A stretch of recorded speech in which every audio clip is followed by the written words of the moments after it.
गर्मियों की छुट्टियों में आर्यन शहर से गांव लौटा।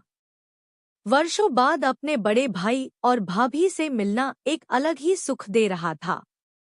जब वो पहली बार दरवाजे पर पहुंचा, तो उसे दरवाजा किसी और ने नहीं, बल्कि उसकी भाभी ने खोला।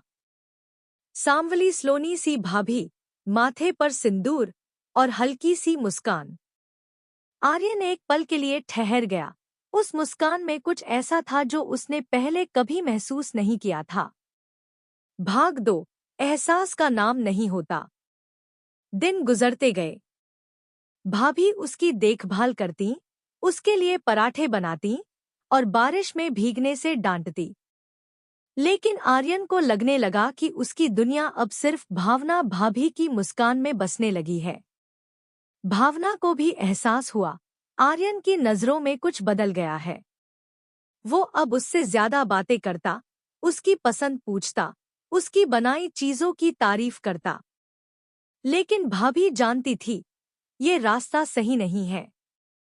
उनका रिश्ता मर्यादा की दहलीज पर खड़ा था। भाग 3। एक चिट्ठी, एक आंसू। एक रात आर्यन ने एक चिट्ठी लिखी।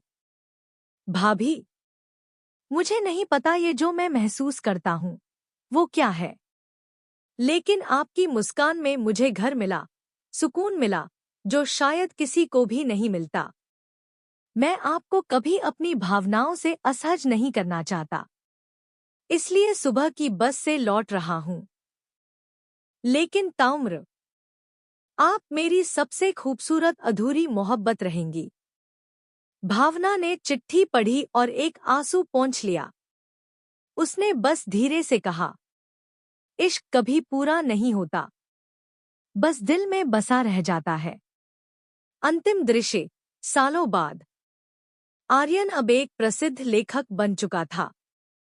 हर किताब की पहली पंक्ति होती, उस मुस्कान को समर्पित, जो कभी मेरी नहीं थी, लेकिन जिसने मुझे जीना सिखाया।